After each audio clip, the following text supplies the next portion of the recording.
Liga Champions musim ini baru memasuki babak playoff. Namun dua tim raksasa Eropa yakni Man City dan Real Madrid sudah harus saling tikam untuk lolos ke babak selanjutnya. Saat mengetahui timnya kembali bertemu dengan Real Madrid, pelatih Manchester City yakni Pep Guardiola menyebut pertemuan antara Madrid dan City sudah seperti derby, karena kedua tim yang terus bertemu dalam 4 musim terakhir. Sejak bertemu di babak semifinal Liga Champions musim 2021-2022, tim yang berhasil lolos dari pertemuan antara Real Madrid dan Man City akan keluar sebagai juara Liga Champions musim itu. 2 gol Rodrigo dalam waktu 2 menit dan 1 penalti Karim Benzema di babak tambahan waktu mengantarkan Real Madrid mengalahkan City di babak semifinal Liga Champions musim 2021-2022, dan Los Blancos berhasil keluar sebagai juara Liga Champions musim itu. Hal yang sama terjadi di Liga Champions musim berikutnya, yakni musim 2022-2023. Saat formasi Super Pep Guardiola berhasil membawa City menyingkirkan Real Madrid dan pada akhirnya keluar sebagai juara Liga Champions. Yang terbaru di Liga Champions musim 2023-2024, pertemuan kedua tim yang sudah terjadi di babak perempat final berakhir dengan babak adu penalti yang dimenangkan oleh Real Madrid, dan Los Blancos berhasil meraih trofi Liga Champions ke-15 mereka di Wembley Stadium. Berbeda dengan yang terjadi di 3 musim sebelumnya, pertemuan antara City dan Madrid musim ini akan terasa semakin istimewa, karena pertandingan ini akan mempertemukan 2 mega bintang sepak bola yang disebut akan menggantikan dominasi Lionel Messi dan Cristiano Ronaldo, yakni Erling Haaland dan Kylian Mbappe.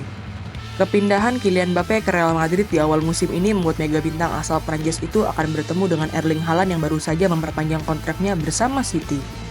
Lantas, apakah Manchester City atau Real Madrid yang akan lolos dari lubang jarum ini?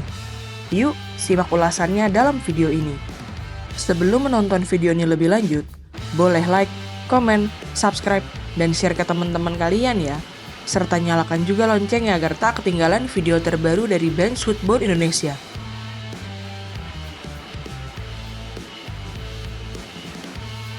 Sebagaimana diketahui, Manchester City dan Real Madrid adalah 2 tim yang paling difavoritkan untuk meraih trofi Liga Champions musim ini.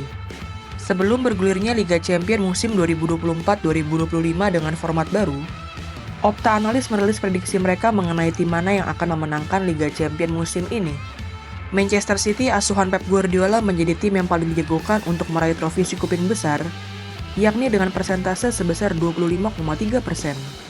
Sedangkan sang juara bertahan musim sebelumnya sekaligus pemilik trofi Liga Champions terbanyak dalam sejarah yakni Real Madrid, diprediksi mempunyai peluang sebesar 18,2% untuk kembali membawa pulang trofi Liga Champions ke Spanyol.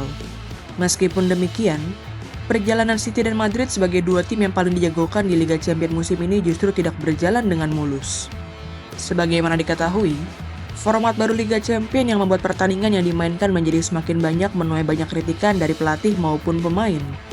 Meskipun menuai kritikan dari berbagai pihak, UEFA tetap memutuskan untuk memberlakukan format baru Liga Champions di awal musim 2024-2025 ini.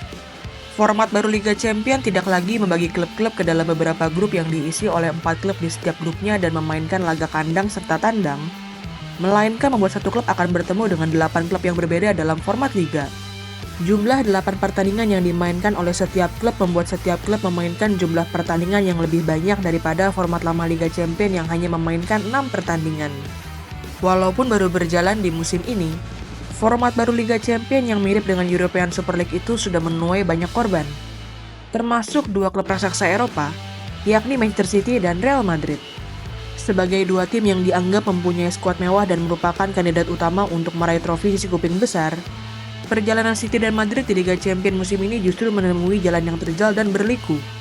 Secara mengejutkan, The Citizen dan Los Blancos gagal menempati peringkat 8 teratas dan lolos secara otomatis ke babak 16 besar, sehingga keduanya harus menempuh babak playoff. Bahkan khusus untuk City, skuad asuhan Pep Guardiola itu hanya sanggup finish di peringkat ke-22 klasemen akhir Liga Champions musim ini, dan hanya mengumpulkan jumlah poin yang sama dengan klub Brugge yang menempati peringkat ke-24. Terseok-seoknya City di Liga Champions musim ini pun membuat mereka baru bisa memastikan tiket ke babak playoff pada pertandingan terakhir, yakni saat The Citizen berhasil menang atas klub Brugge. Performa buruk Erling Haaland dan kawan-kawan yang dibantai oleh Sporting CP asuhan Ruben Amorim, imbang setelah unggul 3 gol atas Feyenoord, hingga kalah dari Juventus dan Paris Saint-Germain membuat mereka harus susah payah untuk sekedar menembus babak playoff.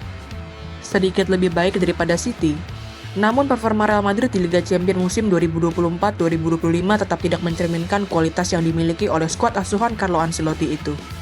Terlebih, Los Blancos merupakan juara bertahan Liga Champions musim sebelumnya, tim dengan gelar Liga Champions terbanyak dalam sejarah, dan mulai musim ini sudah diperkuat oleh mega bintang sekelas Kylian Mbappe.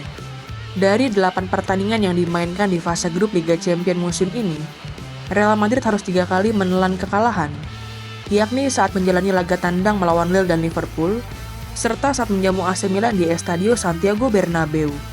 Kondisi City dan Madrid yang gagal lolos secara otomatis ke babak 16 besar pun kembali menimbulkan masalah bagi keduanya, karena mereka harus saling sikut di babak playoff kali ini.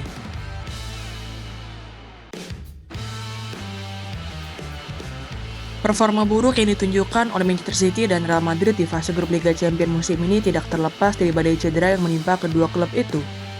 Badai cedera yang dialami oleh The Citizen dan Los Blancos pun masih terus terjadi hingga keduanya bertemu di babak playoff Liga Champions musim ini. Untuk City, cedera ACL yang menimpa Rodri di awal musim ini membuat Pep Guardiola menjalani musim terburuknya sebagai pelatih The Citizen.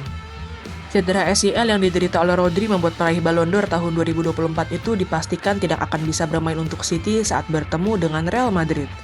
Selain Rodri, Pep Guardiola juga kemungkinan besar masih tidak bisa memainkan beberapa pemain pentingnya yang masih mengalami cedera, yakni Jeremy Doku, Nathan Ake, dan Ruben Dias. Badai cedera di sektor pertahanan Man City itu cukup mengkhawatirkan, karena John Stones dan Manuel Akanji yang dipercaya untuk menambah lubang di lini pertahanan City tampil mengecewakan dalam beberapa pertandingan terakhir. Hal serupa pun dialami oleh baknya The Citizen yakni Abdulkadir Kusanov yang langsung melakukan blunder di pertandingan debutnya. Tentunya tidak hanya Manchester City yang mengalami badai cedera di sektor pertahanan, karena nasib serupa juga dialami oleh Real Madrid. Setelah harus kehilangan Dani Carvajal dan Eder Militao yang mengalami cedera ACL dan akan absen hingga akhir musim, Los Blancos kini kembali kehilangan David Alaba dan Antonio Rudiger yang juga harus absen karena cedera. Dengan cedera yang dialami oleh Eder Militao, David Alaba, dan Antonio Rudiger itu, Carlo Ancelotti hanya mempunyai Raul Asensio yang bisa dimainkan sebagai bek tengah. Meskipun mendapatkan kritikan keras dari fans Real Madrid, badai cedera di lini pertahanan itu membuat Carlo Ancelotti kemungkinan besar akan kembali memainkan Aurelien Tchouaméni sebagai bek tengah. Gimana nih fans Madrid? Mendingan Tchouaméni mode bek tengah dong daripada King Jesus Vallejo. Selain badai cedera yang sedang melanda City dan Madrid, jadwal pertandingan yang sangat ketat juga menjadi permasalahan tersendiri bagi kedua klub dengan skuad yang minim itu. Sebagaimana diketahui, kondisi The Citizen dan Los Blancos yang masih bermain di FA Cup dan Copa del Rey membuat mereka mempunyai jadwal yang sangat padat. Misalnya saja bagi City, mereka harus memainkan 6 pertandingan hanya dalam waktu 19 hari, termasuk 2 pertandingan menghadapi Real Madrid. Selain melawan Los Blancos, skuad asuhan Pep Guardiola itu juga harus menghadapi Liverpool dan Tottenham Hotspur dalam rentang waktu 19 hari itu. Tidak hanya dialami oleh Man City, jadwal pertandingan yang ketat pun juga harus dialami oleh Real Madrid yang harus menjalani 6 pertandingan hanya dalam rentang waktu 17 hari. Selain 2 pertandingan home dan away menghadapi City, Los Blancos juga harus menghadapi sang rival sekota yang siap menyalip mereka sebagai pemuncak klasemen sementara La Liga musim ini, yakni Atletico Madrid.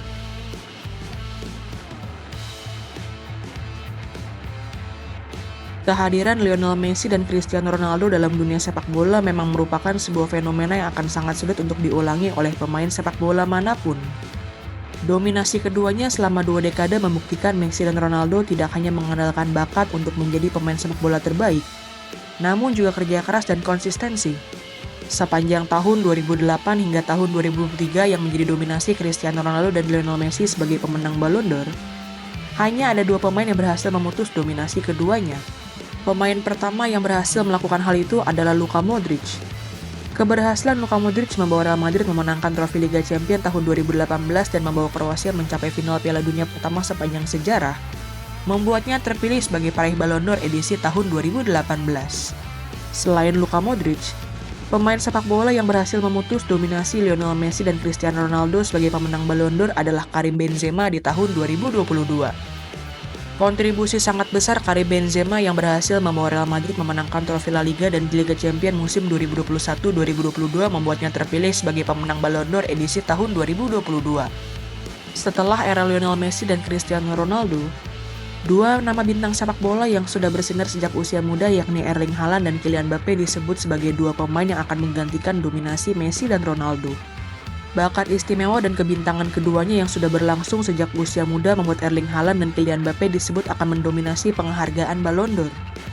Meskipun keduanya sama-sama belum memenangkan Ballon d'Or hingga tahun 2024 lalu, pertemuan antara Erling Haaland dan Kylian Mbappe di Liga Champions musim ini tetap menjadi pertemuan antara dua mega bintang sepak bola. Sebelum akan bertemu nanti dalam pertandingan babak playoff Liga Champions antara Manchester City menghadapi Real Madrid, Erling Haaland dan Kylian Mbappe sudah pernah bertemu di Liga Champions saat keduanya masih bermain untuk Borussia Dortmund dan Paris Saint-Germain. Tepatnya di babak 16 besar Liga Champions musim 2020-2021, Kylian Mbappe yang saat itu masih memperkuat Paris Saint-Germain berhasil menyingkirkan Borussia Dortmund di Liga Champions musim itu. Meskipun kalah di leg kedua dan akhirnya tersingkir, Borussia Dortmund sempat meraih kemenangan atas Paris Saint-Germain pada leg pertama yang dimainkan di Stadion Kebanggaan di Borussen, yakni Signal Iduna Park. Dua gol Erling Haaland yang hanya mampu dibalas sekali oleh Neymar Junior membuat keunggulan bagi Borussia Dortmund menjelang leg kedua yang dimainkan di Parc des Princes. Namun sayangnya tidak mampu dipertahankan oleh di Borussen. Setelah keduanya sama-sama hengkang ke klub yang berbeda, yakni Erling Haaland ke Man City di awal musim 2022-2023, dan Kylian Mbappe ke Real Madrid di awal musim 2024-2025, keduanya akan kembali bertemu di Liga Champions. Namun sayangnya, pertemuan Erling Haaland dan Kylian Mbappe harus terjadi sangat awal, karena City dan Madrid sudah harus saling sikut di babak playoff untuk bisa mengamankan satu tempat di babak 16 besar Liga Champions musim ini. Gimana nih menurut teman-teman? Kira-kira City atau Madrid nih yang akan lolos ke babak 16 besar Liga Champions musim ini? Tulis pendapatmu di kolom komentar ya.